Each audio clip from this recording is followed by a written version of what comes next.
Divinity cannot deny your request.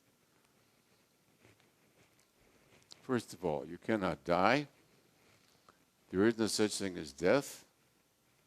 And divinity, because it is the very essence of your own existence, cannot deny the request for your existence to be your existence, can it? Divinity does not deny you then. So what does deny you? Nothing. Nothing denies you. It's just that you didn't notice.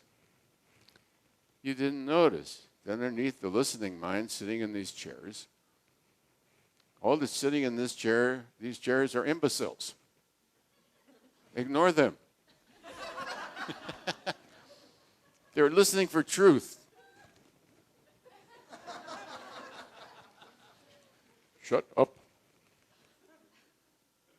Even underneath the talkingness, the silence is present. Right. As we talk, infinite space doesn't disappear just because you put a carton box here, you know. To become aware that it's very close, that the invitation to divinity is irresistible to divinity. Divinity just cannot resist an appeal to its own self, arising from itself, which has lost its identity with you, like Krishna, who thought he was a cow and had to be rescued.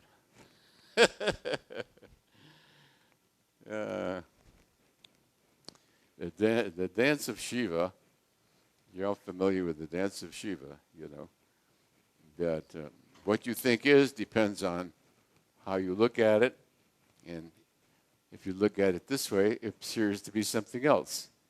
This way it's wonderful truth. This way it's horrible falsehood. The only thing that's changed is your point of view. So, the dance of Shiva is, Krishna has to do with the world of perception. So enlightenment is really transcending the belief in the reality of perception. Now, it doesn't mean to be in denial that perception does not exist. It merely means to stop thinking that it is capable of knowing truth. It's not capable of knowing truth.